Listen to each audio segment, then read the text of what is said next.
Okay, I'm going to get started with our afternoon here. As we typically do, we're going to come back and do some meditation to get us started. And then after our meditation, I'm going to move into a talk on how to determine if you've attained enlightenment or not.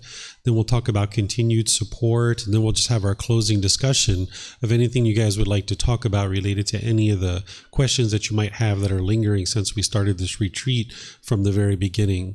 So since I just taught you guys this morning how to do this meditation to eliminate sexual cravings, if you guys would like to do this, you're more than welcome to do that. But also, I'm going to do some chanting to ease us into the meditation. But I'm not going to do the guidance that I normally do for breathing mindfulness meditation. You guys can just ease your way into meditation and do your own meditation. But then I'm going to come out with the chanting. Once we get to a certain point, I will do the chanting. Is there anyone who's going to need those 32-part body meditation that you guys did this morning? Would you guys like me to show that? Yeah, you need that? Okay. So for those of you guys online, I'm going to switch over to show that as well. Okay. Let's get back to that. Okay, there we go. Okay. So I'm just going to do the chanting to ease us in, and then you guys do whatever meditation you like even. There's breathing mindfulness, there's loving kindness that you guys learned in this retreat. You learned about the meditation to realize non-self, and then this one as well. So just do whatever you like. It's your practice, right? Arahang Samma Sambuddho Bhagava Bhutang Bhagavanang Abhivateyami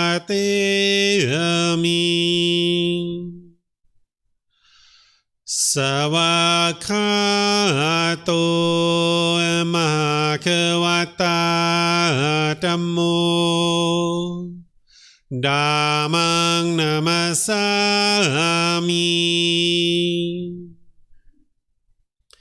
Supatipano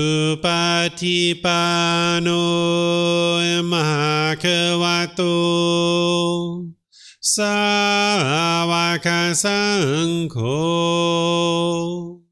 Sanghang Namami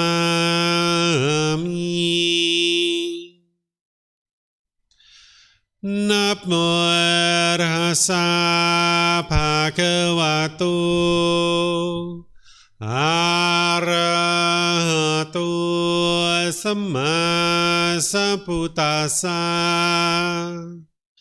Namo Tassa Bhagavato Arahato Samma Sambuddhassa Namo Tassa Bhagavato Arahato Samma Sambuddhassa Iti piso Bhagava Arahang Samma Sambuddho Vicacaranang Sammuno Sakato Rokavitu Anutero Purisa Dhamma Sati Satatawa Manusanang Bhuto Bhagavati.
Arahang Samma Sambuddho Bhagava Bhutang Bhagavanang Abhivadeyami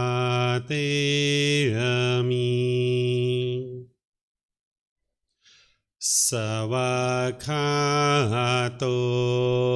Bhagavata Dhammo Dhammang Namasami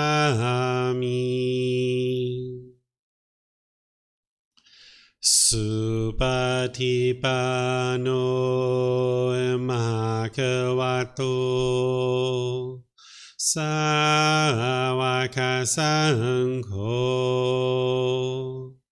Saṅghang Namami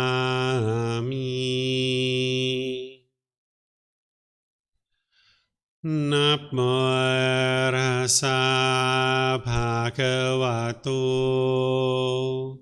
Arahato Samma Sambuddhassa Namo Tassa Bhagavato Arahato Samma Sambuddhassa Namo Tassa Bhagavato Arahato Samma Sambuddhassa Iti piso Bhagava Arahang Samma Sambuddho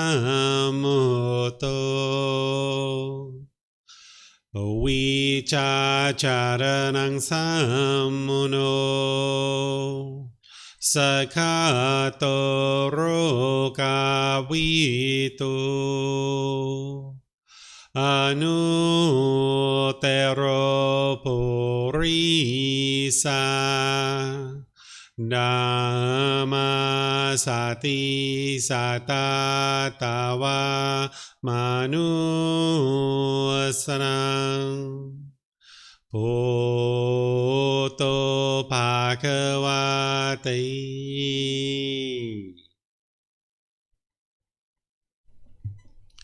Okay, if you guys would like to slowly make your way out of meditation. All right, welcome back to all of you guys here. Welcome to everyone online as well. I'm going to start with this topic of how to determine if you've attained enlightenment, because everything we've been talking about up to this point is all about how to attain enlightenment. And there's other things you would need that's not in this particular retreat, right? This was like to help people get from the first stage of enlightenment and beyond. Everything that a student would have learned up to that point and all the various programs that I teach would have led to that first stage of enlightenment. And then everything we've been talking about in this retreat is how to get to enlightenment from that point forward. So now I'm going to share with you how to know that the mind is actually enlightened. So the first one is that the mind will have completely eliminated and eradicated all the fetters. And now that you guys know what those taints are, those pollutions are, you're going to need to revisit this more. You're going to need to understand more about what they are, the symptoms of them, how to know that, or how to know to eliminate them, and how to know that you've actually eliminated them. But once you've learned all those things, then you'll be able to determine whether you've actually eliminated them or not. And that's one of the things that you'll notice, that when the mind is enlightened, there's the 10 individual pollutions. And then because of that, then there'll be no discontentedness in the mind whatsoever. You'll be able to see there's no anger, sadness, frustration, irritation, annoyance, guilt, shame, fear, stress, anxiety, loneliness, boredom, shyness, resentment, jealousy. Even the slightest displeasure is eliminated from the mind. You'll just always be peaceful, always be joyful. The mind will be experiencing unconditioned mental qualities of peace, calm, serenity, and contentedness with joy. So life will be completely at ease. There'll be no struggles whatsoever, no difficulties. You'll have certain things that you'll be doing in the world, but you're not going to be struggling and having difficulties the way you do now. The only reason why you struggle now is because you lack wisdom, like we were talking about with dependent origination. There's just certain wisdom that you haven't learned yet. And this is where you can see that an individual isn't a bad person, or you don't need to look down on people because of different things that they might be experiencing. And you can just maintain your love and kindness and compassion for all beings because they just have a lack of wisdom. They just haven't had an opportunity to learn those particular things. That's why that person's speaking harshly. That's why they're disrespectful. That's why they're maybe lying or stealing or other things that people might do. It's not that them as a person is a bad person. It's just that the mind lacks wisdom, and that's it. And once an individual cultivates wisdom, eradicates the 10 fetters, then life will be at ease because you're going to be making decisions through all that wisdom that you've learned of the natural laws of existence. In order to get to this point, an individual would have needed to hear, understood, and be practicing the true teachings. This is why it's so important to get back to the Pali Canon, the original source teachings. If you're not studying with the original words of the Buddha, you're not going to have any opportunity to get to enlightenment at all, because you're not going to know what is the set foundational teachings to be able to learn and grow and develop your mind. So you're going to need to have heard and understood and then practiced the true teachings. And then you'll need to be practicing in accordance with those teachings. What that means is the Eightfold Path, the core central teaching, you would need to be practicing that very closely. You would need to be practicing all those connected teachings that you've learned at different times throughout the various programs that plug into the Eightfold Path. You would need to be practicing all those things on a consistent, ongoing basis. And the elimination of discontentedness, it's not going to be that it's just gone for one day or 1 week or 1 month, because as you're getting closer and closer to enlightenment, you'll sometimes experience 3 months, even 6 months, where you're not having any discontentedness whatsoever. It's not wise to think you're enlightened at that point, because there can be a little bit of discontentedness that comes in at the 3-month mark or the 6-month mark. But if you stay diligent and you see that, and then you eradicate the craving that's causing it, you'll actually get 1 year, 2 years, 3 years. You'll know that your mind is enlightened because you're not experiencing those discontent feelings, and it's because you're practicing in accordance with the teachings and having eradicated the fetters or the pollutions. So you'll be practicing careful attention in all the decisions that you're making, ensuring that you're making wise decisions. And because of this, you're only going to be producing wholesome results. By the time you even get to the first stage of enlightenment, you're going to be practicing careful attention. You're going to be paying close attention to every single decision. But in the first stage of enlightenment, you're still not making 100% wise decisions yet. But you will be paying close attention to your decisions, that you're not just going to haphazardly walk through life and make a bunch of random decisions. Because by the time you get to the first stage of enlightenment, you've seen very clearly this cause and effect, this natural law of karma. And you're going to know that any decisions you make, it's going to produce a result. And that result is going to be either wholesome or unwholesome. If you make a wise decision, it's going to produce a wholesome result. And if you make an unwise decision, it's going to produce an unwholesome result.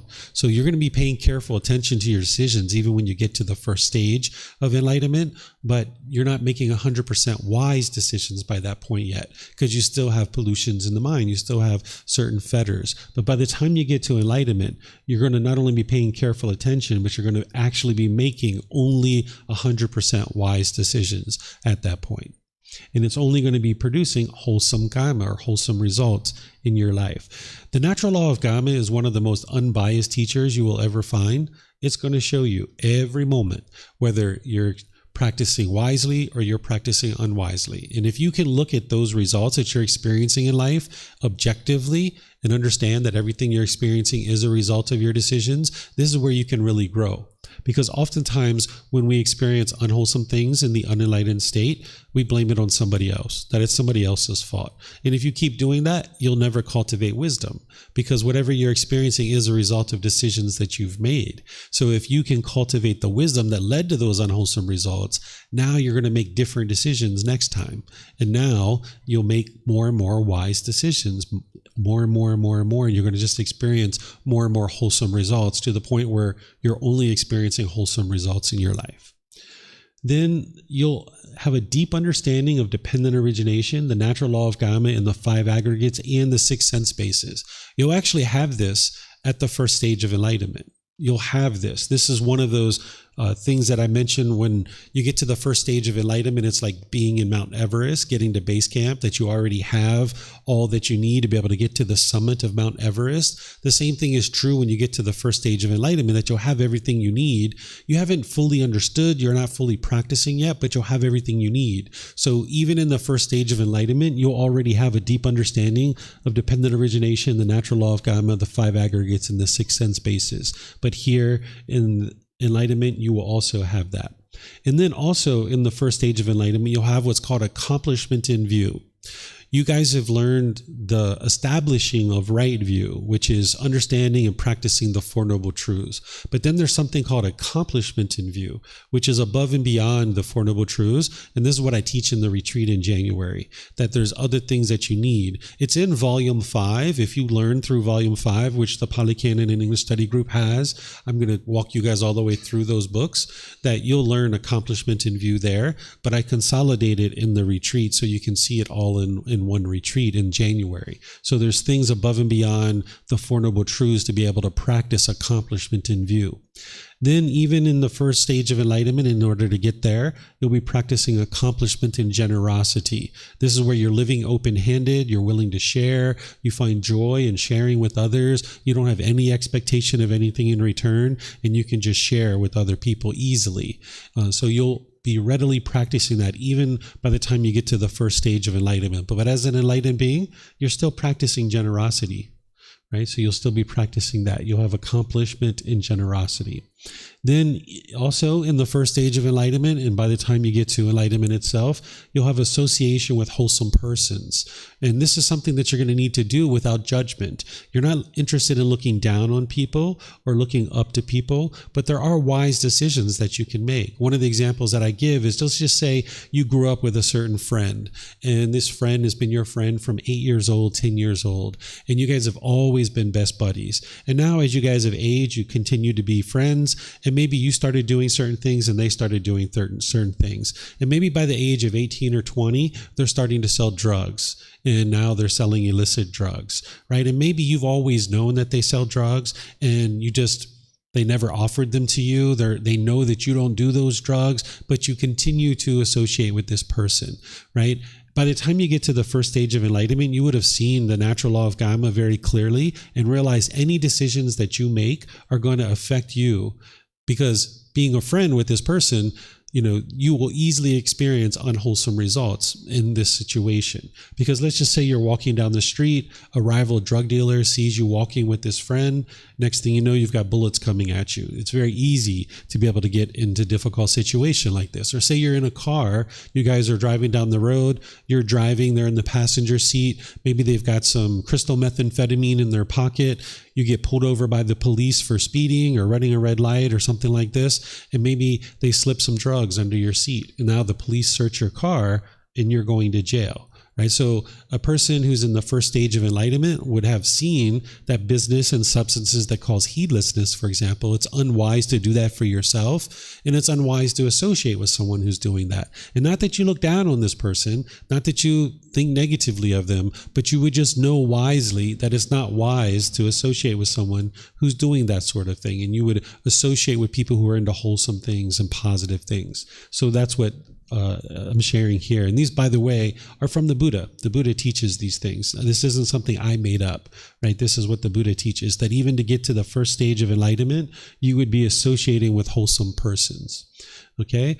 Then you're going to maintain bodily, verbal, and mental acts of loving kindness, both in public and private, towards all beings. Again, this is all from the Buddha. This isn't me telling you what you should or shouldn't do. This is just what an individual would do if they've purified their mind to a certain degree and they've eliminated certain pollutions. So even getting to the first stage of enlightenment, an individual would have bodily, verbal, and mental acts of loving kindness, both publicly and privately, towards all beings. Okay? For the first stage of enlightenment, the Buddha teaches this as you would have bodily, verbal, and mental acts of loving kindness towards people who are on the path to enlightenment. So to get to the first stage of enlightenment, you would have loving kindness, both publicly and private, towards your fellow community members. But by the time you get to enlightenment, you're going to have this loving kindness for all beings in the world, not just people who are on the path. Okay, so you would be able to explain what enlightenment is and how to attain it because you're actually experiencing it. It's kind of like if you've never tasted chocolate ice cream, you wouldn't be able to describe what chocolate ice cream tastes like. And the same thing is true if you haven't attained enlightenment, you wouldn't be able to explain what it actually is. So if you're experiencing enlightenment, you would be able to explain it, and you would be able to explain how to attain it. So if somebody's attained enlightenment, they would be able to explain it and how to actually attain it because they're experiencing it. They know what it is.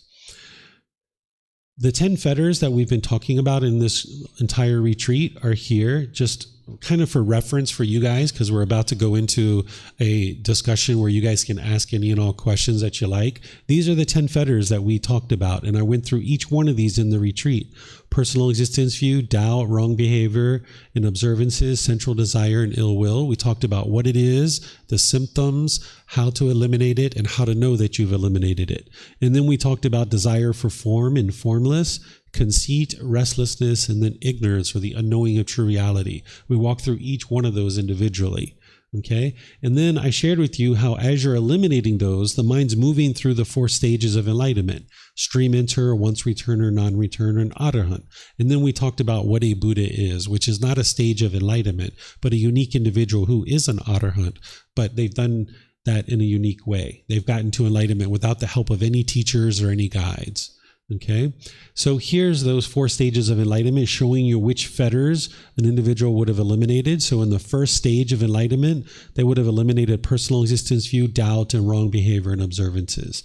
And remember, there's those jhanas prior to this that an individual would be experiencing as indications that their mind's headed in the right direction. And that's where you're pivoting and starting to focus on these 3 fetters of personal existence view, doubt, and wrong behavior and observances. And you've already been working on eliminating these to a certain degree, even to get into the jhanas, but now you're going to really start focusing on them when you're in the jhanas to really get into this first stage of enlightenment.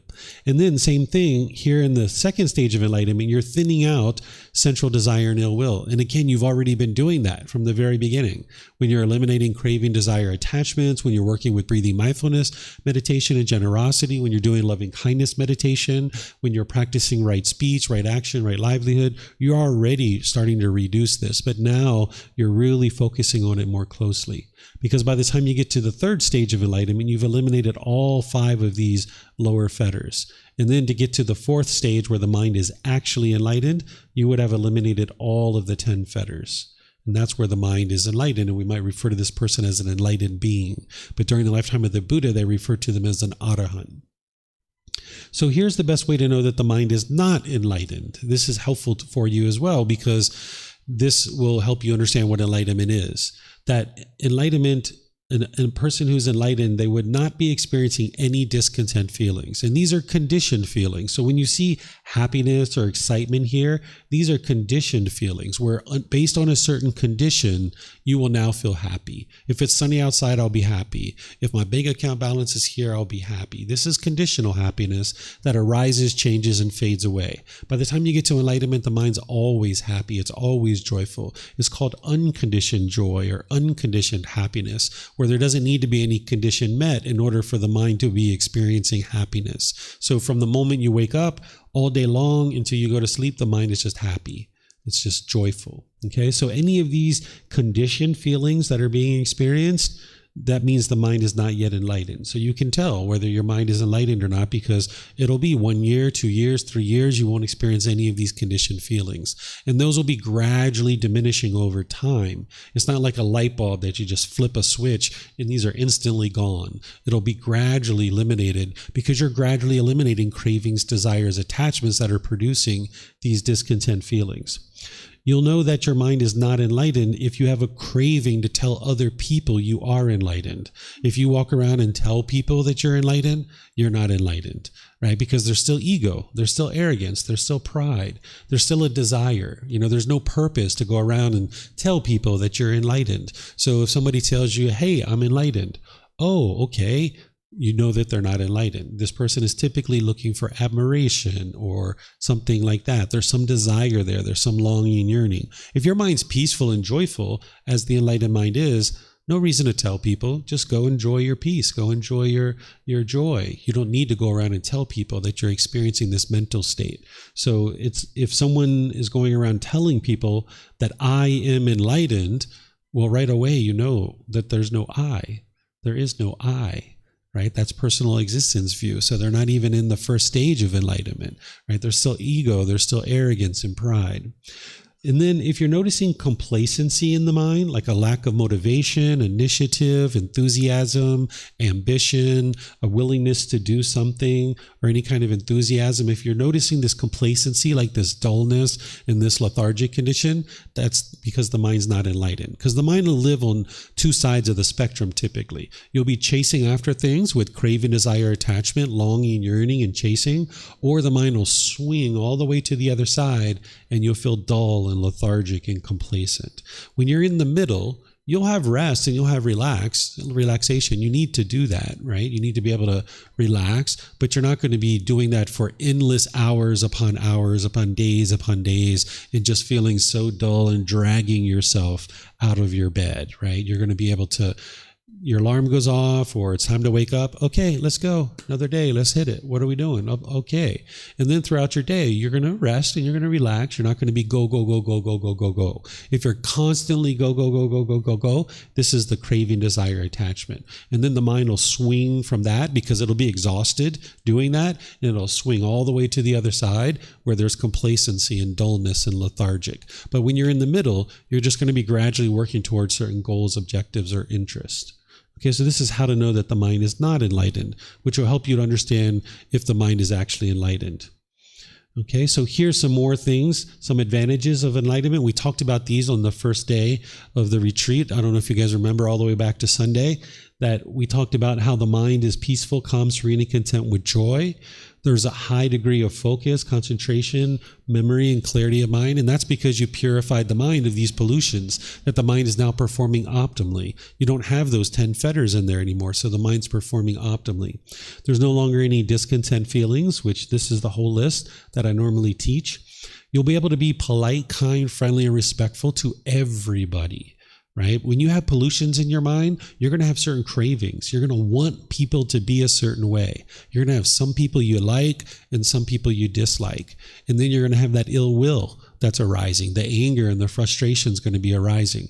But when your mind is enlightened, you've eliminated those pollutions. You don't have expectations of people. You're not wanting people to be any particular way. You just love people as they are. So you can be polite, kind, friendly, and respectful to everybody. Where when the mind is polluted, you're not going to be able to do that. You'll notice that you're not causing any harm in the world to other beings. You'll notice that your personal, professional relationships are blossoming and you can conduct them with ease because you have the wisdom to do that. And by you being polite, kind, friendly, and respectful to all beings, you'll see more and more of that coming back to you. Not that you should expect it, but it will happen because you're being polite, kind, friendly, and respectful. People are being that way with you. You'll notice that your mind is incapable of decline, that it's not possible for your mind to go from enlightenment to not being enlightened, because once those pollutions are out of the mind, they won't ever come back ever again. You can have fetters go dormant for a period of time like we were talking about and then arise again, but it hasn't actually been eliminated yet. That's why it's arising. So that's why when the Buddha talks about eliminating the fetters, he says, destroy it, obliterate it, so it's no longer subject to future arising. Right? Because it can arise in the future if it's just dormant. So you're going to need to stay vigilant. You can have something like conceit or even sensual desire. You can see it go dormant for maybe 6 months and then it kind of raises its head back up. So as you're maybe working on eliminating sexual contact, for example, you can go a period of time where you're not having sex or you're not having sexual contact, and then you can notice that it comes back up again. And when or if you ever decide to eliminate sexual contact, that's your decision. But as you might decide to do that, you might notice that it goes dormant for a period of time and then it rises back up. Or some of these other cravings that you might have. That's why maybe you went away from coffee for a period of time and then you went back to it. Or you went away from drugs or alcohol for a period of time and then you might have went back to it because the craving wasn't fully extinguished yet. But by the time you get to enlightenment, there's no future arising of any pollutions of mind. They're completely obliterated from the mind. One of the ways that I think about it is like if you have a rag and it has water in it, you would like to wring it out and get every last little drop out. Right? The Buddha talks about it as cutting it off at the palm stump, like a palm stump. If you've ever seen a palm tree, they cut them really low to the ground and there's, barely any stump that's actually left. They cut them very low to the ground. So he says, obliterate it like a palm stump, basically cut it off to the point where it will never arise again. Okay? The mind will always be in a good mood. There'll never be a bad mood because the mind's completely purified. There's no pollutions whatsoever. Now, that's not the case, but gradually, slowly but surely, you make your way to that through training. You'll notice that there's never a bad day. There's always a good day. These are things we just talked about before lunch. The mind nor the body will experience tiredness or exhaustion. The mind experiences sleepiness, but the enlightened mind doesn't experience tiredness or exhaustion. Because as I mentioned, if you're chasing cravings, desires, attachments, that's exhausting. You're going to get tired doing that, carrying around this burden. And then the mind's going to swing to the other side where you're exhausted and you're tired. You feel like you're carrying heavy bricks on your feet or on your shoulders. So an enlightened being is going to experience sleepiness where they need to sleep, but they won't be exhausted and tired. It'll be impossible for the mind to be shaken up. The mind is stable, it's steady, it's unshakable. And as I mentioned before lunch, even if your mom died, you wouldn't be shaken up by that because it's not love that's causing the mind to have sorrow and grief and displeasure when these things are happening. It's not the love. Love is a genuine interest in seeing all beings be well. What's shaking up the mind there is the mind's craving for mom to be permanent, and the mind's holding on and it's wanting mom to be permanent. When mom's alive, you feel happy, but when she's not here anymore, when she's passed away, the mind is not getting what it wants, so it feels sad or it grieves. But when you start to understand impermanence and you just see that all these things are impermanent, your mind learns not to grab onto these things, wanting them to be permanent. Because your mom is not permanent, your dad isn't permanent, your own life is not permanent. Because we were born, we have to die. Oftentimes people mistakenly think that it's love that's causing the mind to grieve when somebody dies.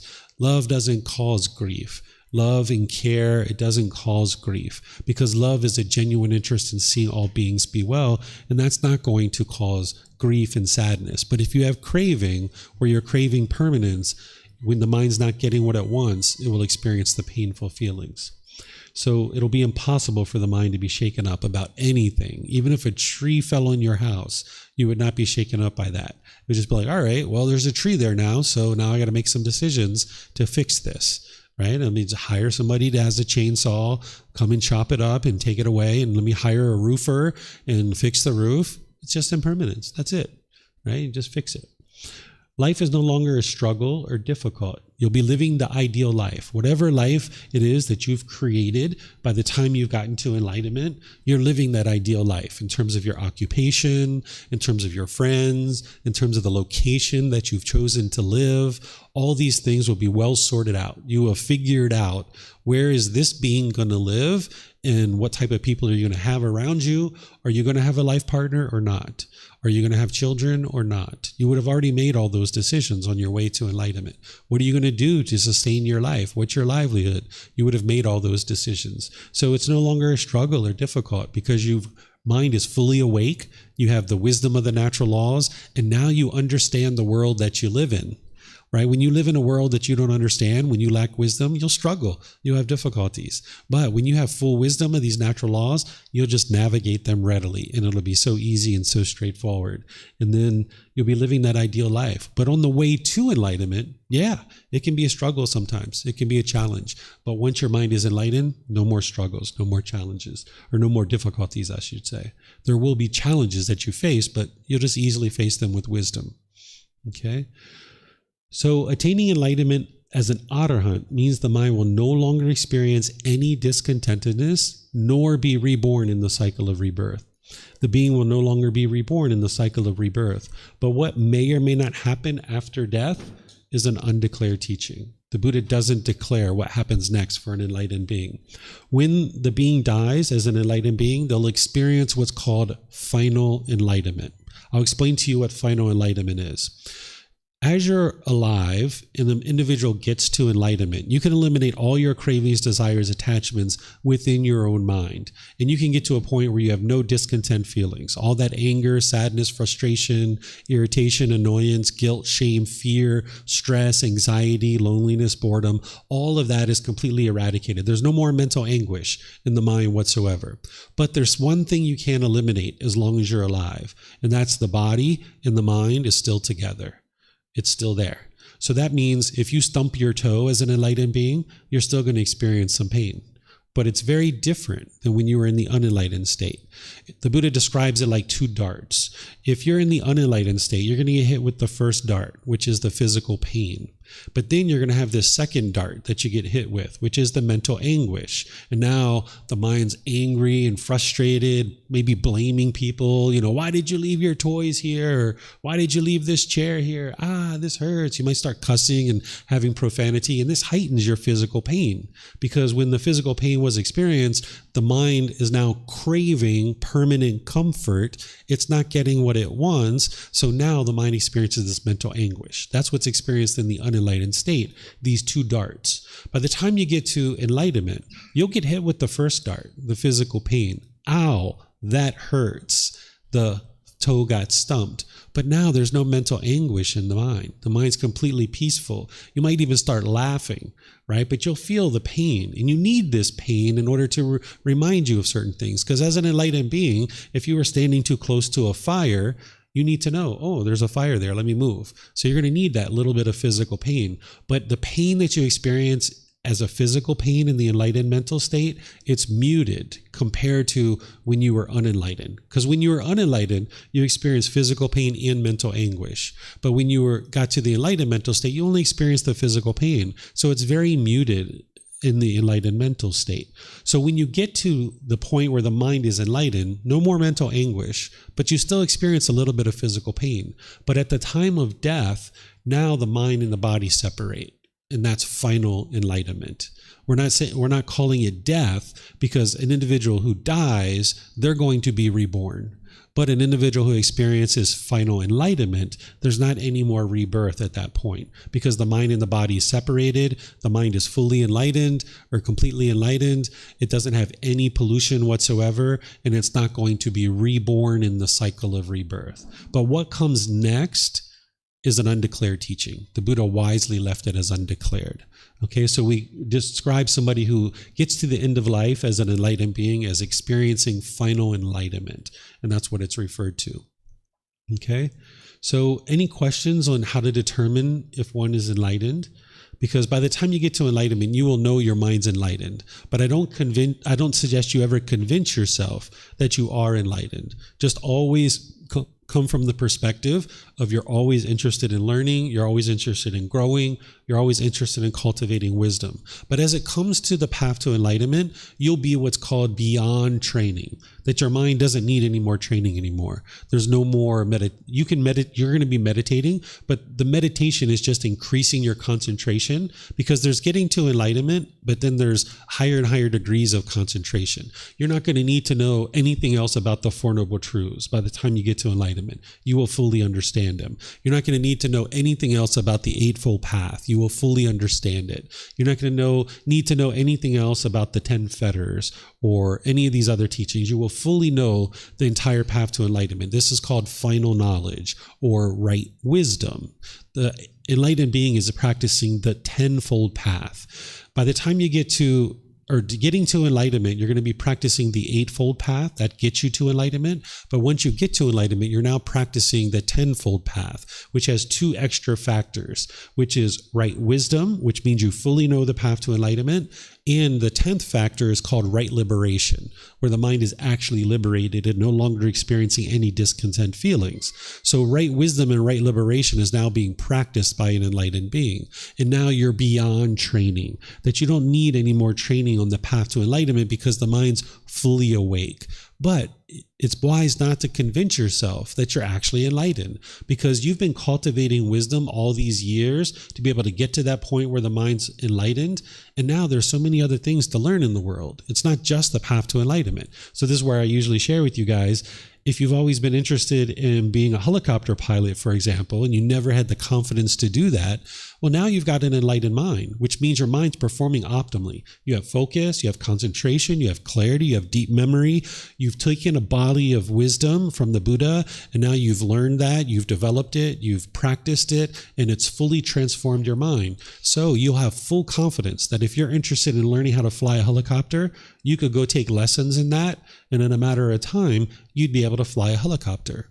Or if you were interested in starting a business, you'd be able to go start a business, or anything else that you're interested in.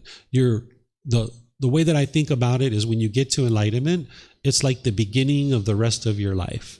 That anything and everything that you're interested in doing, you'll be able to do it because your mind's now performing optimally. You're not tripping and stumbling. You're not having disgruntled relationships. You're not having frustration and agitation, because if you think about your life and you look back on your life, think about all the time that you've spent being frustrated or sad or angry. You're going to get all that time back. Right? In terms of now in your life, you're going to have all this time available to do whatever it is you would like to do. So an enlightened being living life, they can accomplish more in one day than maybe an unenlightened being might accomplish in 2 or 3 or 4 days, because an unenlightened being is going around being angry and frustrated and agitated and annoyed, and they're damaging their relationships, and now they got to go talk to those people and fix that and all these kinds of things, where an enlightened being is just making wise decisions and they're only experiencing wholesome results. And your mind is performing optimally. So you'll be able to do anything and everything that you would like to do. And you're not doing it with craving, desire, attachment. It's just a goal. It's just objective. So if you're interested in learning how to fly a helicopter or starting a business, go do it. Have fun. Enjoy. Right? So you'll be able to do that as an enlightened being. So any questions on what enlightenment is or what it isn't? All right, so Leo's got a question. For those of you guys online, if you have questions, you can put that into Facebook, YouTube, or Zoom, or you can raise your hand in Zoom and ask any questions that you like. So my goal would be going further on the path as fast as possible. Or, yeah, that's my main goal, right? But I also would like to earn money. So I'm thinking about, should I maybe now put my focus onto this path, and when I reach enlightenment, then start a business, because then I'm more clear and I know better how to do it? Or should I also start it with that now? But then I would have these two things. So the path on enlightenment would be more difficult to go. Yeah. Okay, so anybody who's on the path to enlightenment that really understands it wouldn't be interested in getting to enlightenment fast, because they know that that's not possible. That would be craving, desire, attachment. That's doing that. So you first got to get rid of that, thinking that there's a fast way, right? You understand that it's a gradual training, gradual practice, and gradual progress. Then the next thing is to understand that in order to get to enlightenment, you need to eliminate your cravings, desires, attachments. And there's 2 ways to do that. One is cut it off and let it go through the training that I've been teaching. And then the other way is to fulfill it.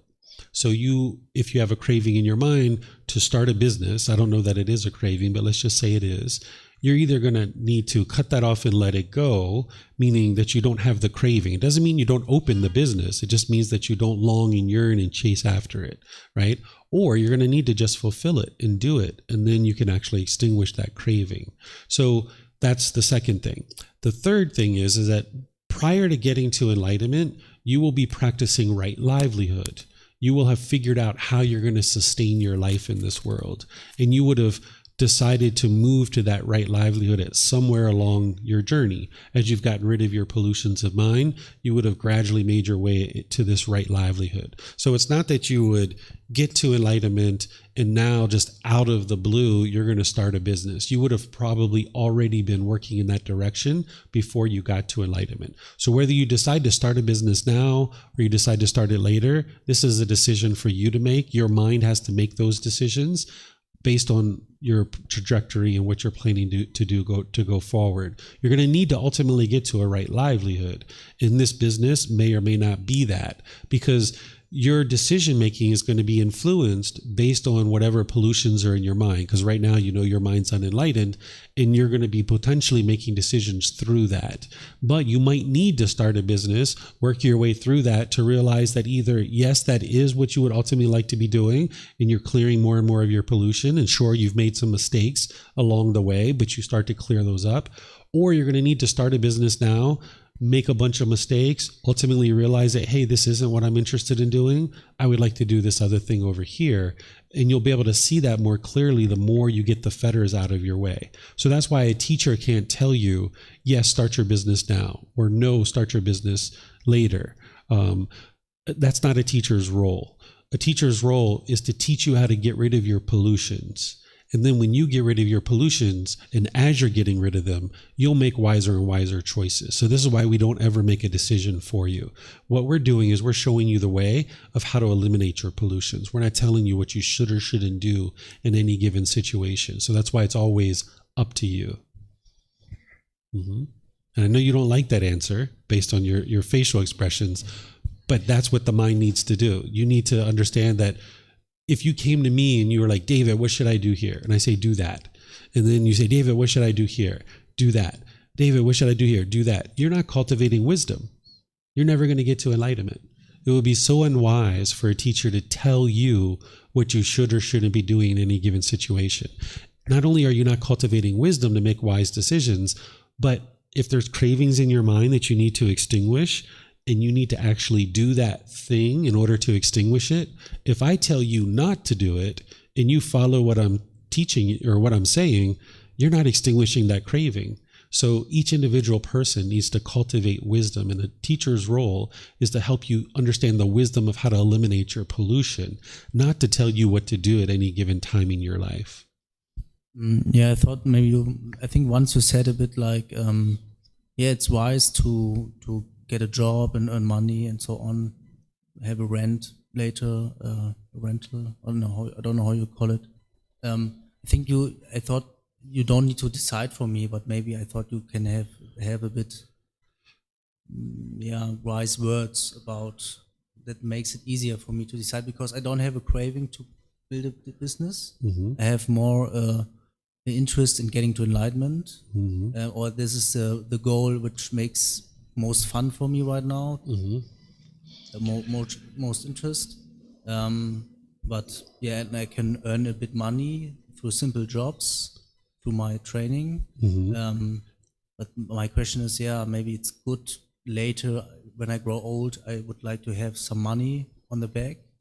So for that reason, I might need to do a business to earn more money. It's maybe important for me to have a good life later. In Germany or wherever. That's just my question. So what part of that is hindering you from getting to enlightenment? I don't have an idea what I would like to do now. So I thought maybe it's good to get more wisdom, more clarity, more concentration, and then I have the possibility to get to have an idea what I want to do later. Okay, so that's where we teach you right livelihood. What is right livelihood? You don't know right livelihood? No, sorry, I didn't understand. What is right livelihood? I know. Okay, so that's what we teach you. Here's right livelihood. You remember that? Yeah. Okay, so there's the wisdom. So I look for right livelihood. Yeah, you've got to decide for yourself. I can't tell you which job to get or when to get it or how to get it, all those things. Those are the wisdoms that you need to figure out. What we're teaching you to do is get rid of your pollution. Because when you have craving, anger, and ignorance, which is essentially the 10 fetters, you're going to make unwise decisions. So the more you bring your pollution down, the more you can discover for yourself what is the livelihood that you would like to practice. We give you right livelihood and show you if you select any livelihood like this, business and weapons, living beings, meat, poisons, substances that cause heedlessness. If you're scheming, flattering, hinting, belittling, pursuing gain with gain, this is all going to lead to unwholesome results. But now you've got to get rid of your pollutions of mind and figure out what kind of livelihood am I going to practice? Because I know these things are going to lead to unwise or unwholesome results. So now you need to figure out when and what type of job. That's for you to decide. And even whether you choose to have a business in weapons, living beings, meat, substances that cause heedlessness or poison, those are also for you to decide. We're just showing you the way. We're saying this is the natural law of karma. Here's what you're going to experience if you do these things. And then it's up to you to decide whether you're going to do those things or not. Okay. So no advice, because you give advices, for example, you might decide to move to Thailand for a couple of years to get pollutions out, and then you go back to your home country. This is the advice you give you can do that. It's maybe wise to step back from your family where you have so much attachment. And I thought maybe you have also advice in terms of, maybe you, in the next 3 years, you learn the teachings, you make walk a bit the things you learned, and after that you go to learn something new. What do you want to hear from me, Leo? See, you want me to tell you what you should and shouldn't be doing. But that's not what you're going to get from me. What you're going to get from me is cultivate wisdom, Leo. Cultivate wisdom. Make your own decisions. Get rid of these pollutions. That's what you need to do. I'm not going to tell you what you should do. And let's just say I did, even though I won't. But let's just say I told you all these different things to do, and you get to end of that, and it's a miserable life for you. Who are you going to blame? Who are you going to blame? Yeah, you're going to blame me, right? I can't tell you what you should or shouldn't be doing because I'm not in that mind. You've got to know for yourself. You can't look to other people to tell you what you should or shouldn't be doing. That's not what an enlightened being does. You need to stand up on your own 2 feet, cultivate your own wisdom, learn how to get rid of this pollutions, and now you make decisions for yourself because I'm impermanent in your life. If you get reliant on me, where you only know how to do things if you ask me, now you're dependent on me. You're attached to me. You need to stand up on your own 2 feet and make your own wise decisions. And then whether I'm with you or whether I'm away from you, you can make your own decisions. Now, if you came to me and you said, David, I'm thinking about doing these things. What are your thoughts? I can share with you whether that's wise or unwise, just based on the natural law of karma.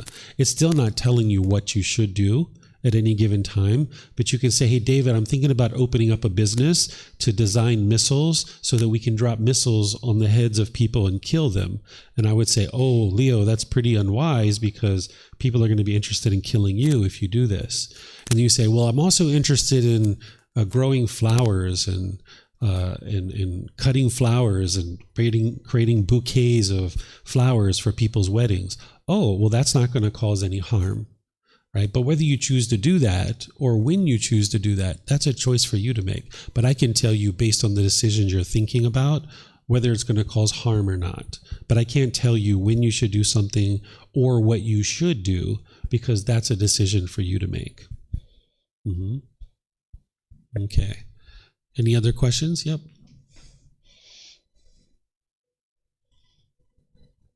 Is it possible that somebody thinks they eradicated 10 feathers, but then some of those feathers were actually dormant, maybe just one, and maybe, for example, at death, that individual is like unpleasantly surprised with a desire?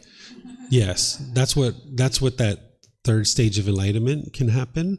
It's called residual clinging, where in that third stage of enlightenment, you can pretty much experience no discontentedness for 3 months or 6 months, but then you get a little bit of, discontentedness, maybe 30 seconds, 2 minutes of discontentedness. So this is called residual clinging, where an individual hasn't truly objectively looked at their own mind. They haven't cultivated the wisdom of how to do that fully.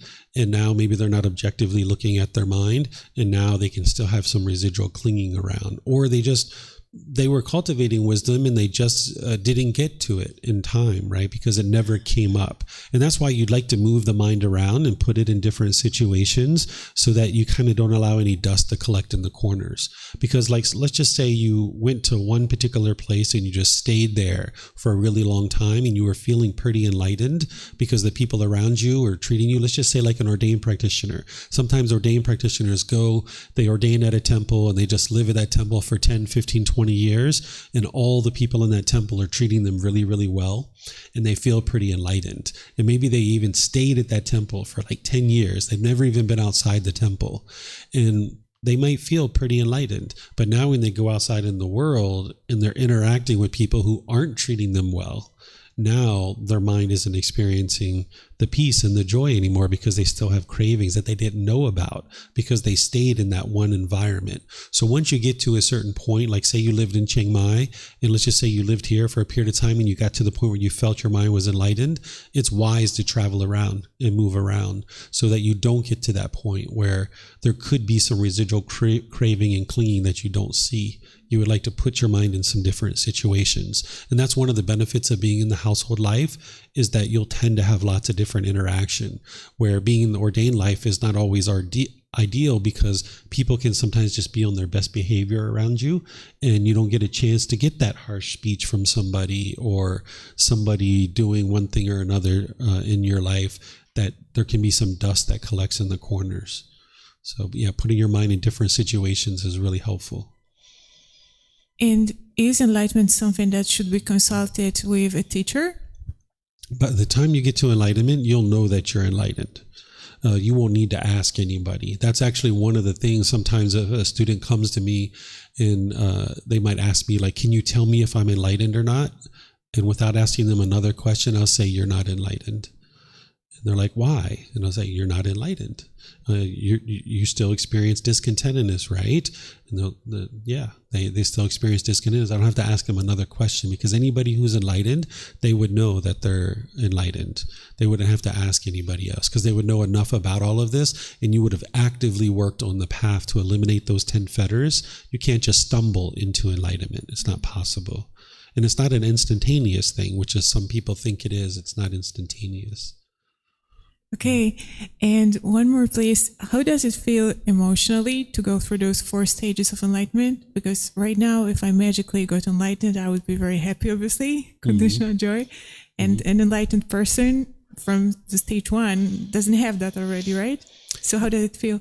Yeah, if you're happy because you're enlightened, you're not enlightened, because that's still a conditional feeling. So this is where, like, you can go 3 months or 6 months without experiencing discontentedness. If you convince yourself you're enlightened and now you become happy because you're enlightened, you think you're enlightened, now when you experience that little bit of discontentedness, you'll be discontent because you realize, like, oh my goodness, I'm not enlightened. So you should never convince yourself that you're enlightened. But as you're moving through those stages of enlightenment, your discontentedness is diminishing and diminishing and diminishing and diminishing and diminishing to the point where it'll be 3 to 6 months and no discontentedness. And then you just feel a little bit of ickiness about one thing or another, right? But by that time, you have all the skills. You would look inward. What am I craving? What's the mind craving? Ah, there it is. Okay, let me get rid of that. And by that time, the cravings get eliminated really easily. By that time, sometimes you can even just think about it. Oh, I'm holding on to this. Okay, done. It's gone. You just eradicate it from your mind. Where early in training, it's not that way, because your mind isn't used to looking inward. It's not used to letting go. There's so much training that you need to accumulate. But by the time you get to that 3rd stage of enlightenment, you've let so many things go. Sometimes you can just look inward, see it. Ah, okay, gone. And it's out of the mind.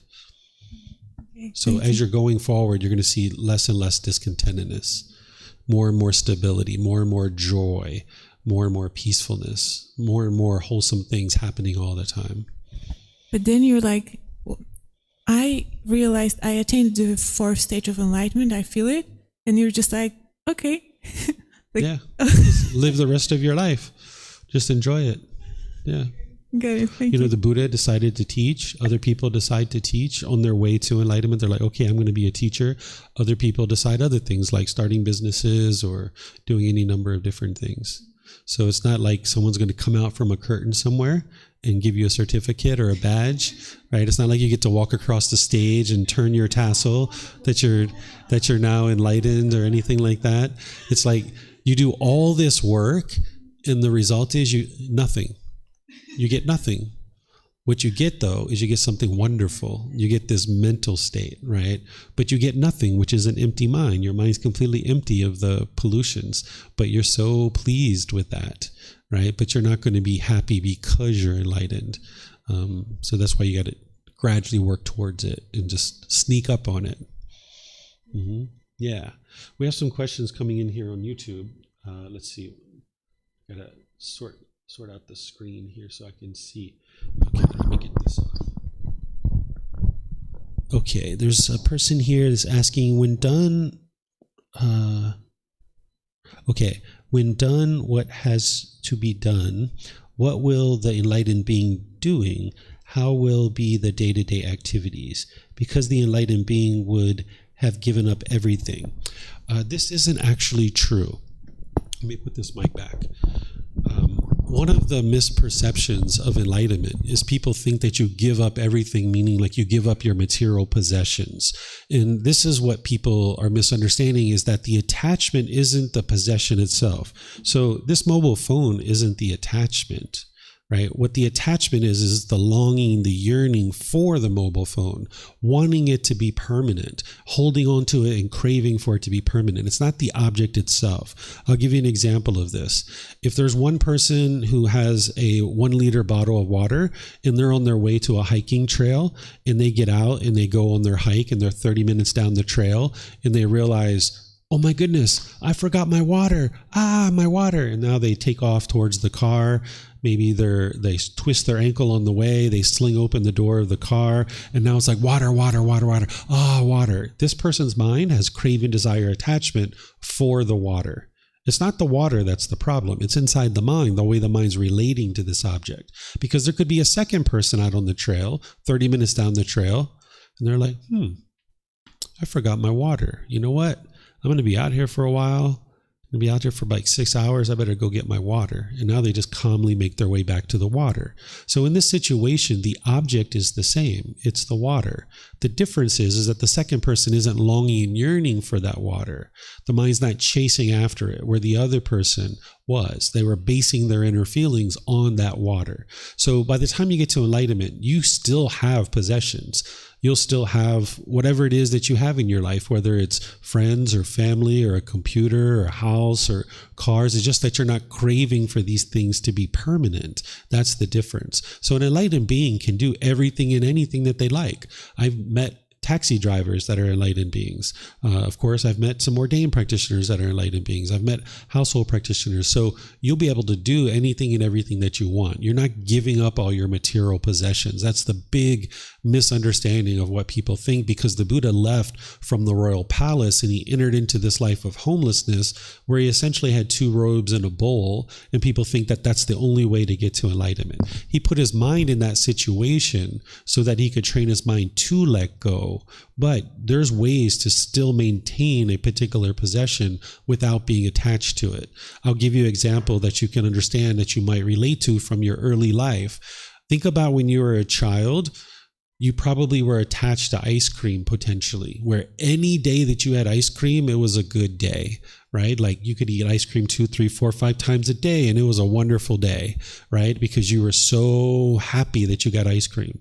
But on the days that you didn't get ice cream, you were angry and you were frustrated and you were agitated or annoyed, right? This is because the mind was having craving, desire, attachment to the ice cream. But somewhere along the line, you let that go because you fulfilled it. You had enough ice cream and you're like, you know what, been there, done that. If I have ice cream, great. If I don't have it, that's fine too. So you don't have to get rid of ice cream in order to get to enlightenment. You just need to get rid of the longing and yearning for the ice cream, right? You don't have to get rid of the clothing. You just have to get rid of the craving, desire for this clothing to be impermanent.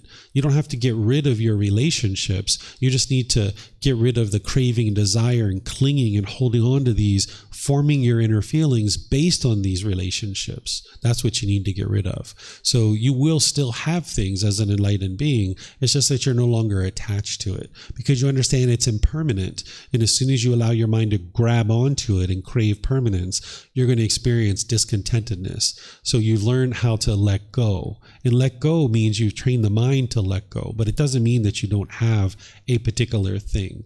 Because if that was the case, you would never be able to get to enlightenment. You'd have to be laying in the middle of the woods with no clothes on, and now you have nothing, right? And now this is enlightenment? No, that's not enlightenment, right? But then even in that situation, you still have things. You have your hair, you have your skin, you have your bones, you have these other things. So you would never be able to get to enlightenment if it was getting rid of your possessions. Some people do thin down their possessions so that their mind has less opportunity to grab on and cling, but you don't have to. That's just one aspect that you could practice in order to reduce your clinging. And ultimately, it's the practices of training the mind that's going to train the mind to let go. But you don't have to eliminate your possessions or your money or your relationships or things like this. You just need to know how to do it without craving and clinging. Okay.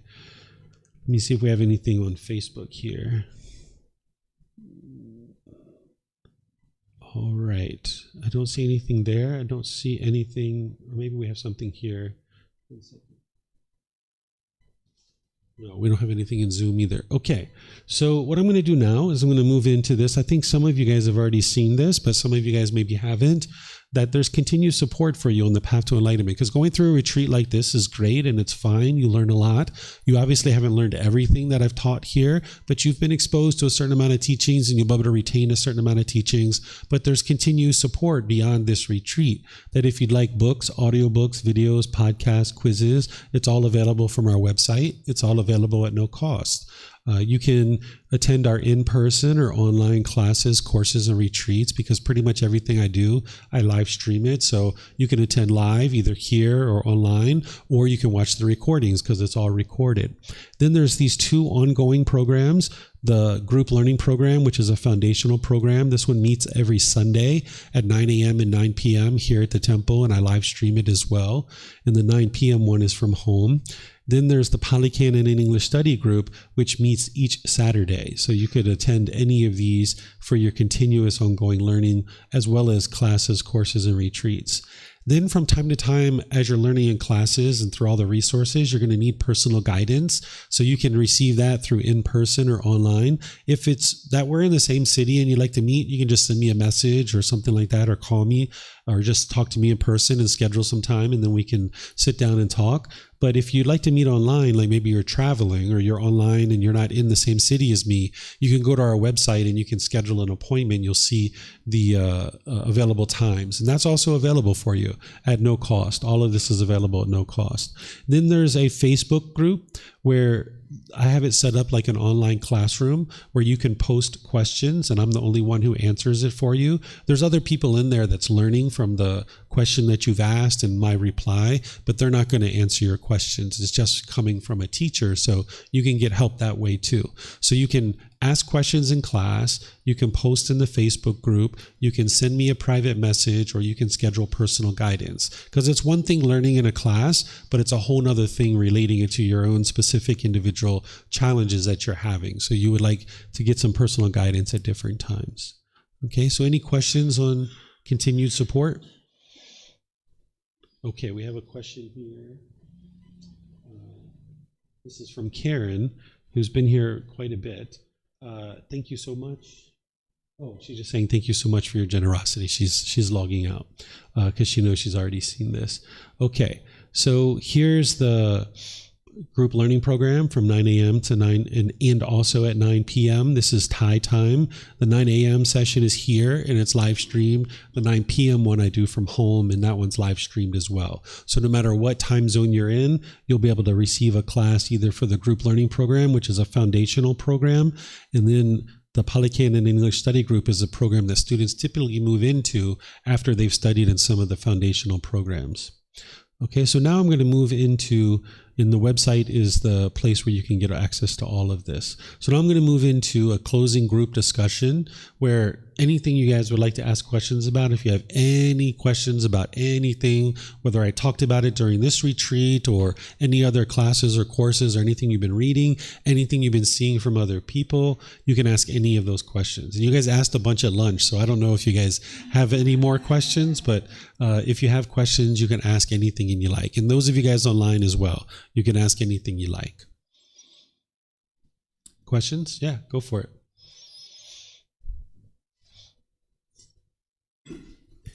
Thank you, David.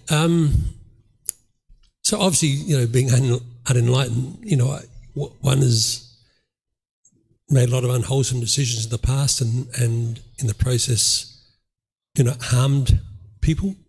Does rectifying that harm in any way feed into, getting rid of bad karma? Like in plain terms, like making amends to people who I may have harmed? Or do you just sort of say, okay, I now know not to do that again going forward? Mm-hmm. If these people are still in your life, the answer is yes. It's wise to make amends. But if you're going to have that kind of conversation, realize that the other person's mind might not be at the same place where yours is at. And then also understand that you're not interested in leaving the conversation with, okay, from this point forward, I'm not going to do that anymore. Because you don't know that. With your craving, anger, and ignorance, you may slip up and have another misstep. So you're not interested in ending the conversation with, from this point forward, everything's going to be better, because you might still have some issues. If these are people that are long in your past, that you don't have a relationship with them anymore, you don't have to go back and make amends. And I know this is something from the AA and NA stuff that they teach you to do this kind of stuff, because in those situations, you guys have moved on, right? 5 years, 10 years, 20 years. You don't have to go all the way back and sort this out with them, because their mind might not be in the same place as you. Now, if you guys cross paths again and you would like to bring those kinds of things up, you can, but you don't have to, right? Like even my sister, there was a period of time where we put our relationship on pause. Like I didn't tell her that. I just stopped calling her. I stopped spending time with her. It was a 10-year process where we didn't spend time with each other. And my mom kept telling me that she was interested in spending time together, and I just wasn't interested. But then eventually my mom ended up dying, and we came back together and we started spending time with each other. And I sat down with her at one point and I said, is there anything from the past that you would like to talk about? Anything that you need to bring up and sort out? And she said, nope. And I said, okay, all that stuff's in the past? She said, yep. I said, perfect. We'll just go from this point forward. And then we've had nothing but a wonderful relationship from that point forward. So even in that situation, you don't need to go back and talk about every little incident, because obviously there was unwise decisions that you made and that other people made, and that's in the past. That was wisdom that you didn't have at that time, and that's why those things happen. So there's no need to beat yourself up about that or put the expectation on yourself that you should have been different back then, because you just didn't have the same wisdom that you have now. So just from this point forward, you just keep on keeping on, making wise decisions. And if there's anybody in your life now that you need to make amends with, then you do that. The only caveat I would say to this is if you have any business relationships that you have damaged, and maybe they're 5 years in the past or 10 years in the past, and if you allow that thing to linger, it's going to affect your livelihood and your ability to sustain your life. It's wise to go back and solve that and fix that. I can give you an example from my life that you guys might be surprised to hear about, but I'll share it with you anyway. When I was in my early 20s, I bought a 4x4 Jeep, and this was a really nice thing that I bought, and I really was attached to it. And I went to go visit one of my good friends, and I parked it in front of her apartment, and I went inside. And when I came out, it was gone. And what I come to find out is there was a tow truck company waiting in the parking lot, and I wasn't supposed to park there. And they waited for me to park and get out, and then they took my Jeep, and then they took it to their impound lot. And I found out about this, and then I found out where their impound lot was. I took a taxi cab over there. There was nobody there to open the gate and give me my Jeep. I was supposed to pay a fee. So I jumped over the fence, and I got into my Jeep. and I revved it up and I took it up against the fence and I broke through the entire fence, broke the whole thing down, and then I squealed out of there and went home, right? And about an hour later, there was a knock on my door, and there was a couple police officers, and they were asking me all kinds of questions. And I didn't lie, but I didn't tell them that it was me that did it, and they couldn't prove that it was me that did it. So they tried to press criminal charges, and the criminal charges were dropped because there was no evidence that I had done it. But then they sued me civilly. They took me to civil court.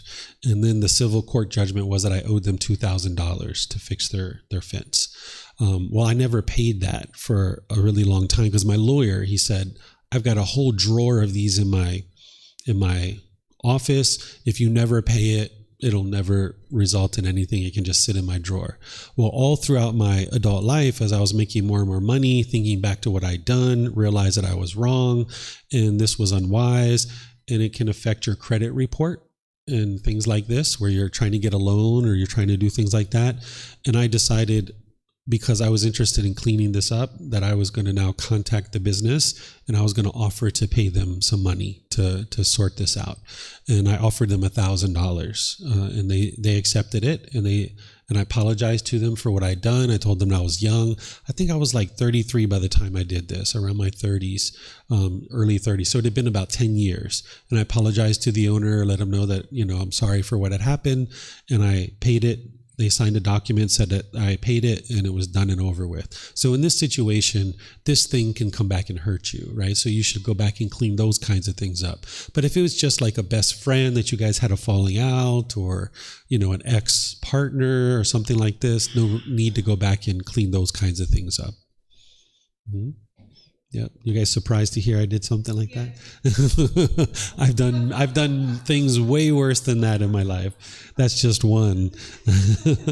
The way that I know this natural law of karma is that I tested it. I did a lot of unwholesome things to see the unwholesome results coming back to me. So that book series, I've done all those things in the book series. That's why it's so thick, right? There's only 4 things in that book that I haven't done. I've never killed a human being. I've never raped anybody.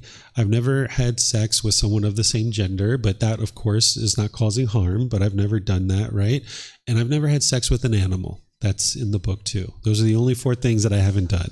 Everything else that you see in the book, I've done all that stuff. That's how I know that it leads to unwholesome results. Right? Okay. More questions? Leo's got to have questions.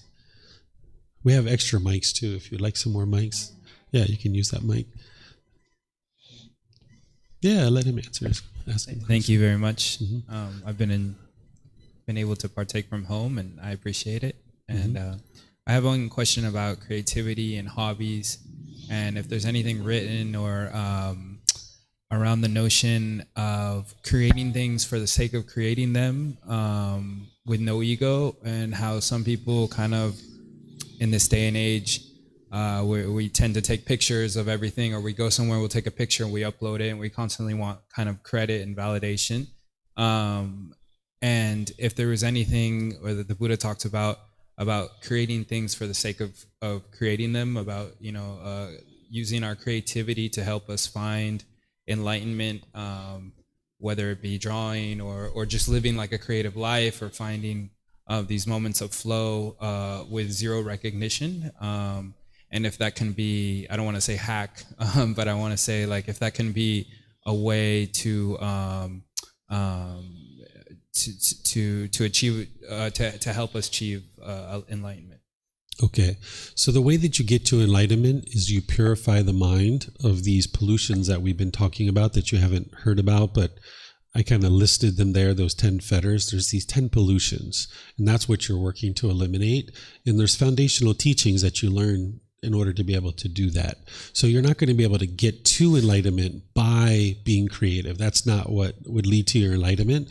It's through eliminating your pollutions of mind. And if there is someone who's like a creative person, like say an artist or something like this, the more that they get those pollutions out of their mind, then those qualities of creativity and making artwork and things like that are only going to be enhanced as a result of getting rid of their pollutions of mind. But the activity of creating things itself isn't what's going to lead to enlightenment. But an individual would need to get to a point where they're not doing that with craving and desire, or like you said, even ego, right? And like, I'm just creating this because I want other people to see how great I am. That a person who's enlightened wouldn't be doing that. An enlightened being might be creative, they might be an artist, they might be creating things, but they're going to be very purposeful about what they're creating. They're not going to do it based in sensual desire or ego or any of these kinds of things.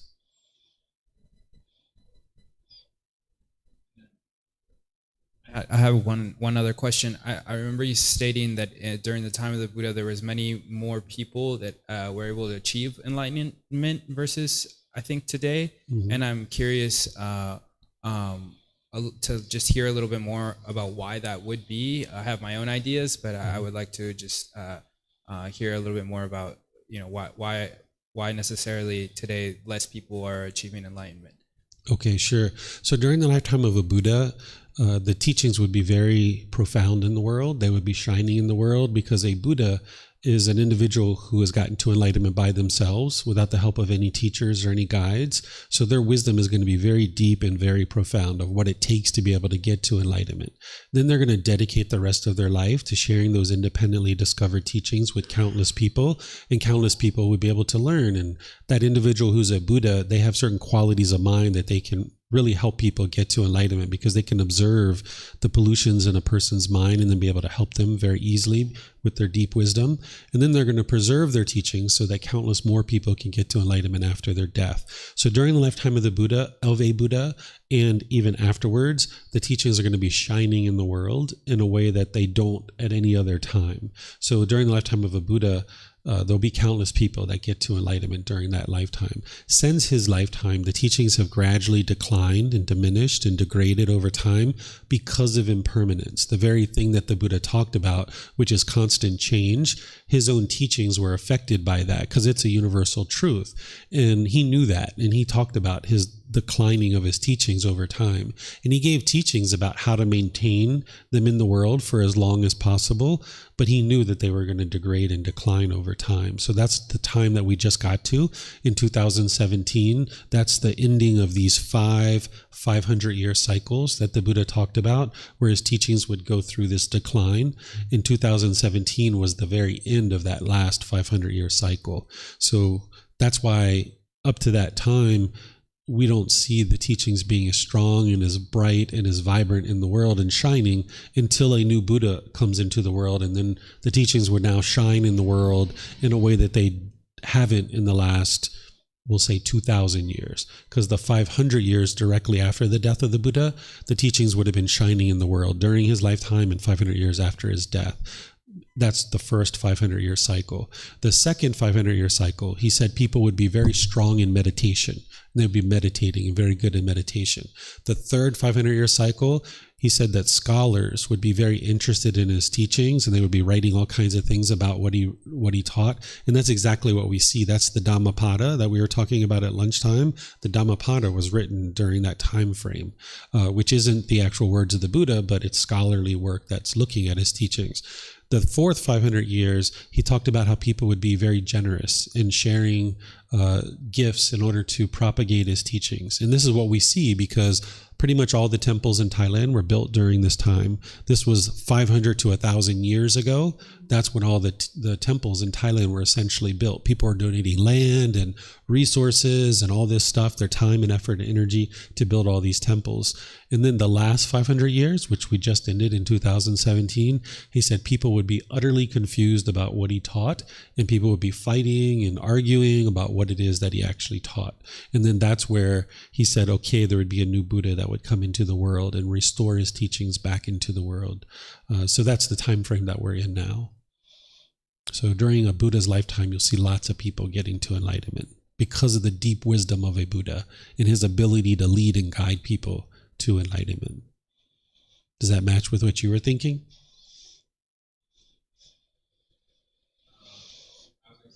I was more thinking that less of just with so many distractions today.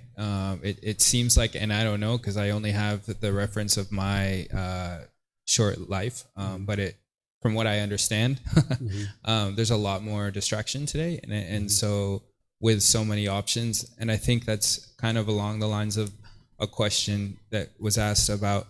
The way I interpret it is would it be smart to kind of separate myself from all of the distractions of today's world to potentially achieve enlightenment, not faster, but achieve it, and how much would it be really hard to achieve enlightenment in a very capitalistic, business-driven society where it seems like we are rewarded for a lot of our ego. It seems like we get rewarded for having bigger ego sometimes in today's day.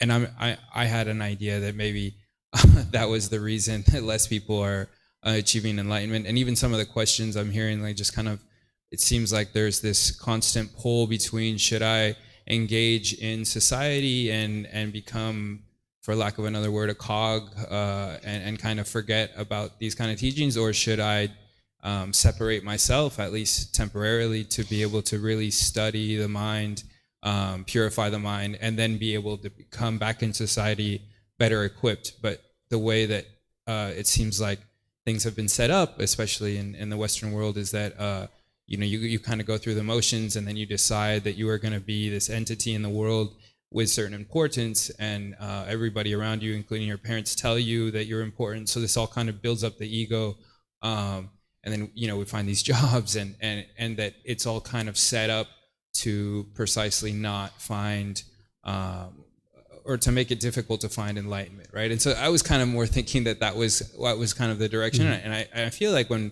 a lot of people talk about, hey, I'm going to go to Thailand and take time, and this idea of vacations, 2 weeks a year or whatnot, obviously doesn't promote a state of enlightenment. And I think that some part of your answer is that, when there's challenges that can help us kind of work through, the fetters and understand enlightenment because of the challenges. But I feel like certain people are, at least I can speak for myself, kind of get overwhelmed with so many things that are happening in the world these days and how many options we have, that sometimes not enough people or we don't take like separating ourselves from all of that so seriously, and that's why less people are achieving enlightenment. That was my thought. Okay, so I'll help you to understand that better.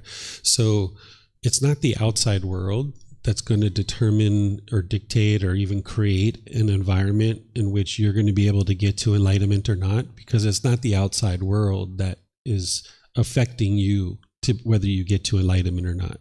What's affecting whether you get to enlightenment or not is inside your own mind. Oftentimes the mind is perceiving that it's the outside world, but this is just with the mind not understanding fully of what the problem is, which is these 10 fetters inside the mind. So the mind will perceive the problem as being external. And then the mind will see things as black or white, or this left side or right side, where like either I'm a cog in the world or I completely detach from the world, or not detached, but I completely leave from the world and do this other thing. These are like two opposite sides of the spectrum.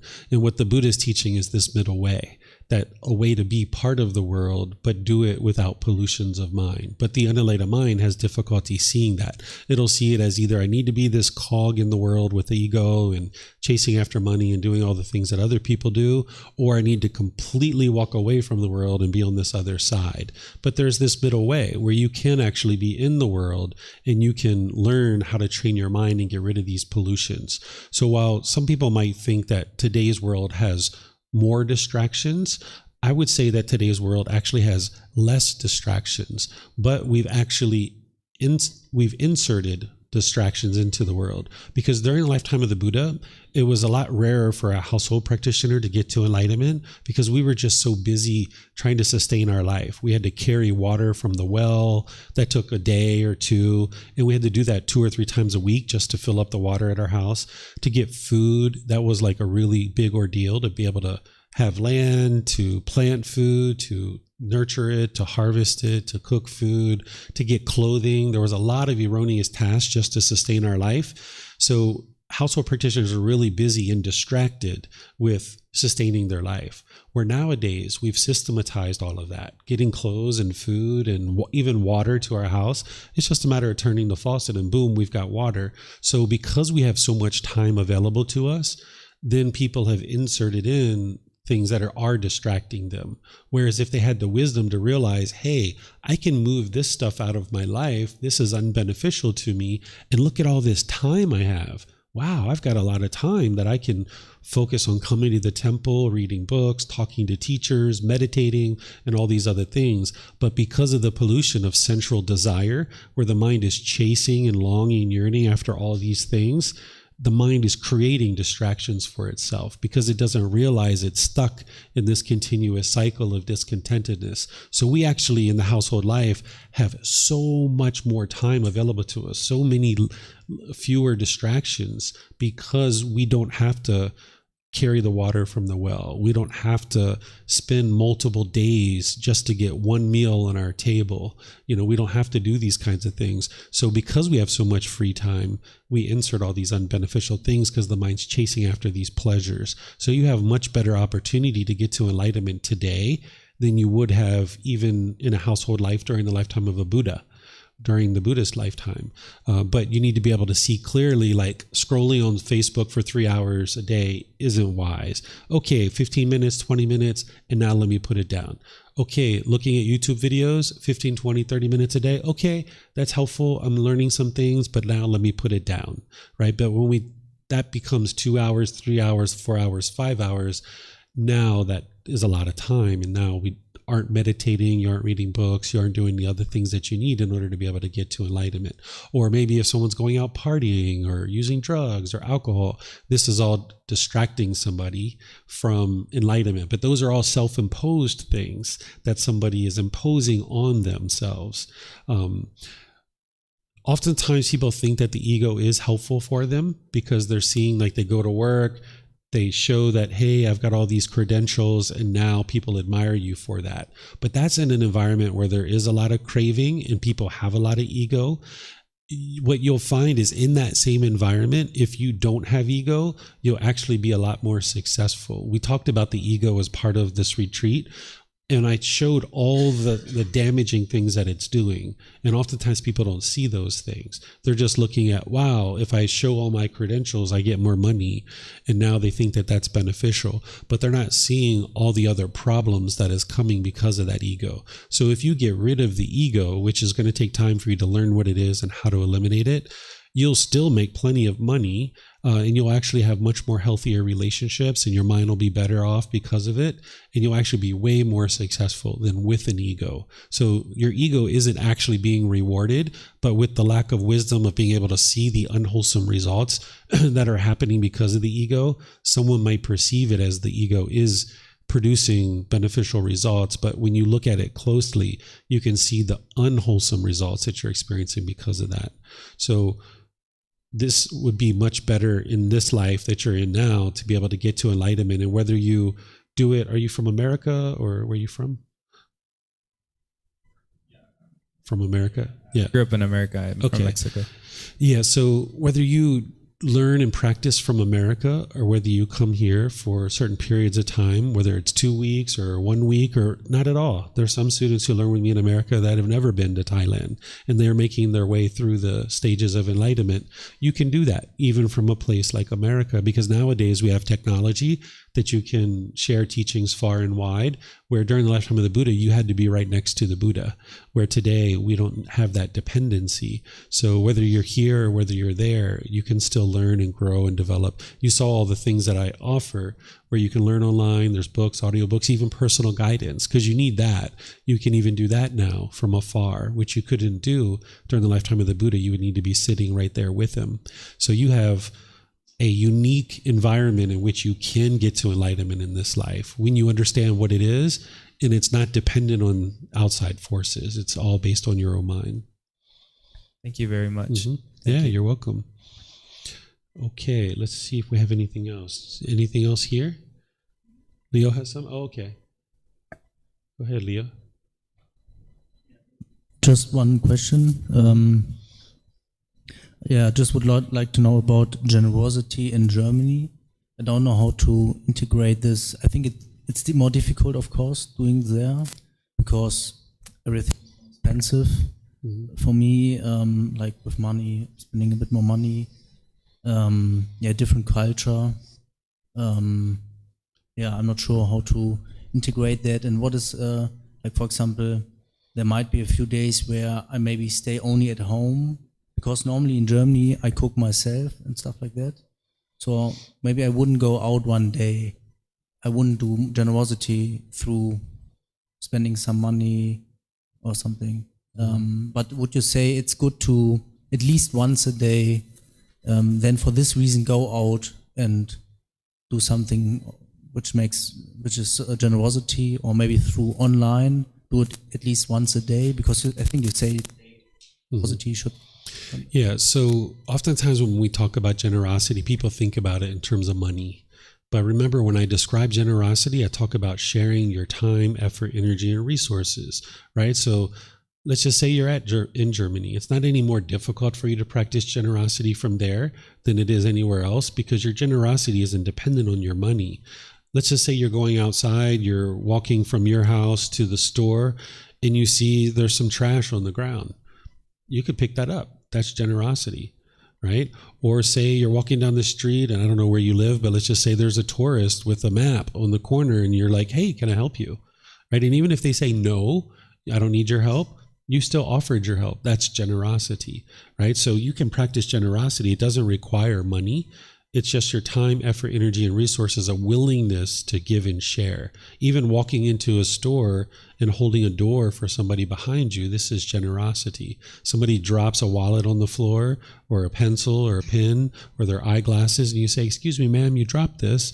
This is yours. That's generosity too. So don't think of it as just money. It's time, effort, energy, and resources. You can be practicing generosity with your parents, because I think you live at home. You can be practicing with them. Like when you're cooking food, cook food for yourself, but maybe cook a little extra and offer it to your parents or offer it to your neighbors. This is also practicing generosity too. Yeah, I think I want to live alone. That I think there can be situations. I remember that in the past I lived like in a village alone, so I didn't really met a lot of people.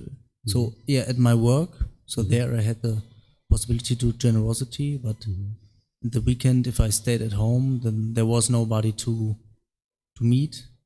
So it seems more difficult for me right now. But yeah, I see through online. So it means that I need to really put effort to think about where I can do generosity. Yeah, I see. But there's nothing on the path to enlightenment that I would say is easy, but I wouldn't say it's difficult either. You might be seeing it as difficult, but this is where you need to be a problem solver. If you know you need to practice generosity and you're at home by yourself, or let's just say you're off in a cave somewhere all by yourself. Okay, well, if the cave has Wi-Fi, right, you can reach out to somebody and say, hey, can I help you with this, or can I help you with that? Like there's people who help me with podcasts, and they'll share some of my posts in different Facebook groups. And you don't just have to be helping your Buddhist teacher, but you could be helping other people too, right? So you can find ways. By the time you get to enlightenment, you're going to be a very good problem solver. So if you just look at everything as, this is difficult for me because of this is difficult for me. This is just the mind lacking wisdom. You need to look at the world and say, okay, I'm in Germany. I'm living in my cave, but my cave has Wi-Fi. Who can I reach out to be able to practice some generosity, right? So you'll need to be able to be creative and figure these things out. And rather than just thinking it's difficult, figure out how to do what it is that you need to do to give and share. You can even share your cave with other people, right? If you're in this cave, you can invite other people to your cave and share your cave, right? So there's always something you can share. Okay. Because here it's really easy, right? You go out, eat something, give a bit more money, or there's maybe a box, you put something inside. In Germany, every day I live in the cave. I have to scroll or what I can do today online. And next day I have to do the same. But yeah. It's not just in Germany though, right? Because if you would like to give money, since that's what you're focused on, if you would like to give money, there's plenty of online places that you can donate to. You can donate $1 to an orphanage, or $3 to a church or a synagogue or a Buddhist temple, or anywhere you would like to, a homeless shelter, a domestic abuse shelter. You can take books that you have at home and donate it to somebody else. Or if you have extra clothing, you can donate it to somebody. You can always be finding somewhere if you're creative. If you just sit back and you think, oh, it's difficult, so therefore I'm not going to do it, you'll never get to enlightenment. Mm-hmm.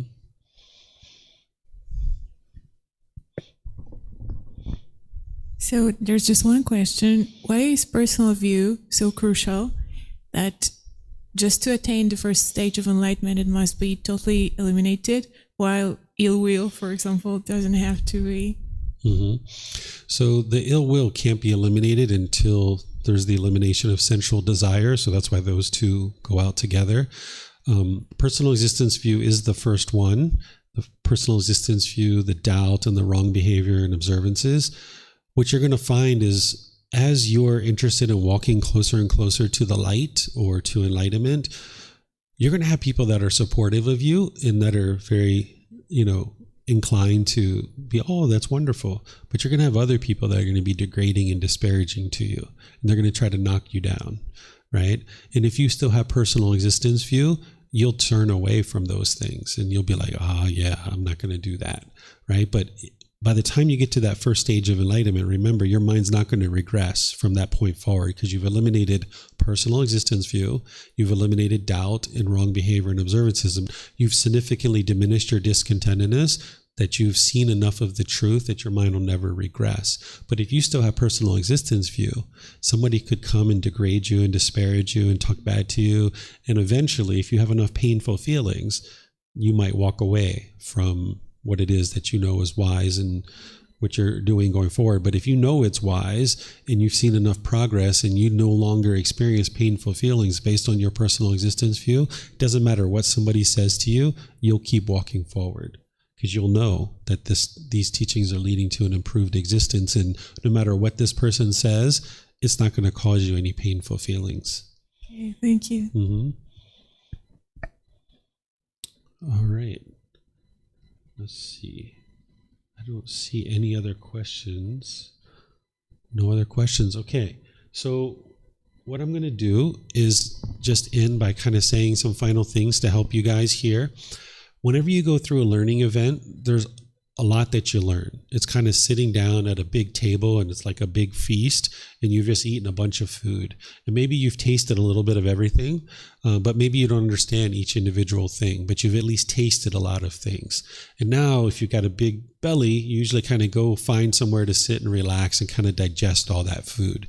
And then at some point, you might decide to come back to the table and eat some more, right? And now you'll really dive into that one particular dish a bit more, because now you've had time to taste everything, you've realized what you like, and now you're going to go into this pumpkin pie a lot more. You're going to go into this something else a lot more, right? So it's the same thing when you go through one of these learning events. You usually eat a lot, you usually have tasted a lot, but now you need to maybe step away and digest a little bit. So if your mind's feeling a bit overwhelmed, like you've learned a lot, at this point, it's wise to step back sometimes and just digest and realize that whatever you've learned during these last 5 or 6 days, you haven't learned it all. There's actually scientific research that they say every time you go through a certain learning event that you maybe have learned 10% of what's really being offered in that learning event. And then you go through it a second time and you've kind of learned like 30 or 40%.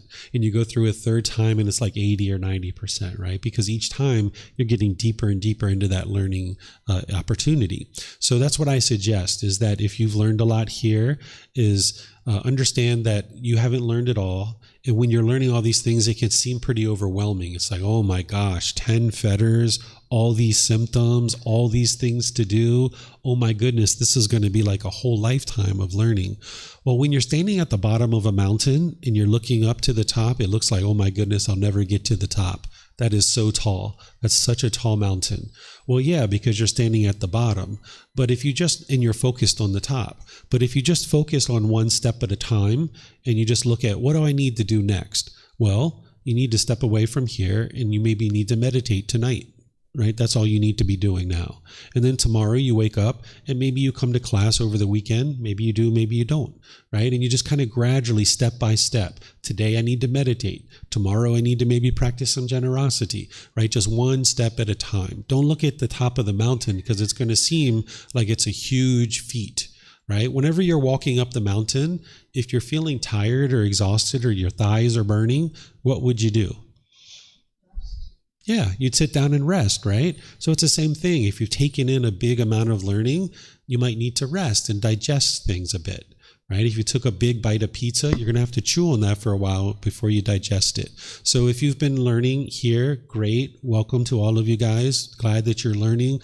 Glad that you're starting to understand a bit more than you did when we started on Sunday. But just understand you haven't learned it all.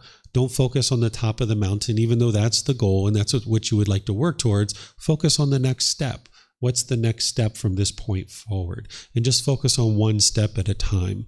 Maybe it's getting a book, downloading a book, or maybe it's reading a certain chapter in a book, or maybe it's building a meditation practice, or maybe it's having a personal guidance discussion with your teacher. Just focus on one thing at a time, okay? So if you are interested in coming back to eat at this table is here for you. You can learn here at the temple. You can learn online. You can get access to all these resources. You can come learn with me at any time. I'm pleased to help all of you. So that's the first thing I'd like to share with you. The next thing I'd like to share with you is that if there's any generosity that you've practiced while you're here, I would like to just thank you for all your generosity. I know that some of you guys have been taking out trash and sweeping and cleaning and these kinds of things. I've seen some water being brought in and some snacks being brought in. All of that contribution to our community is just helping people to learn the teachings. It's creating a more welcoming environment. So any kind of support that you're offering here, whether it was financial support or otherwise, I would like to just thank you for that support, because your support helps me to be able to help you and to help many other people. So thank you for any kind of support, whether it was time, effort, energy, or resources, to be able to help me share these teachings. So thank you for all of that. And anytime you would like to learn more, feel free to come back and learn. I'm here to help you. I'm interested in seeing you get to enlightenment. It's just your dedication and diligence and your decision to apply effort and energy that's going to accomplish that. The teachings are here for you. You can learn, you can grow, you can access these teachings at no cost, and I'm pleased to help every single one of you. So feel free to let me know what help you would like. So from this point forward, we're ending our retreat, but you guys know there's classes on Saturday, Sunday, there's Wednesday classes, there's classes throughout the month. You're always welcome to any and all of these classes. So thank you all for joining. Thank you all for your questions. Thank you for your interest to learn, and thank you for anything you've done to help me be able to share these teachings. So have a really wonderful rest of your day, and perhaps we'll see you next time. Okay? Sawadee krap. Sawadee krap.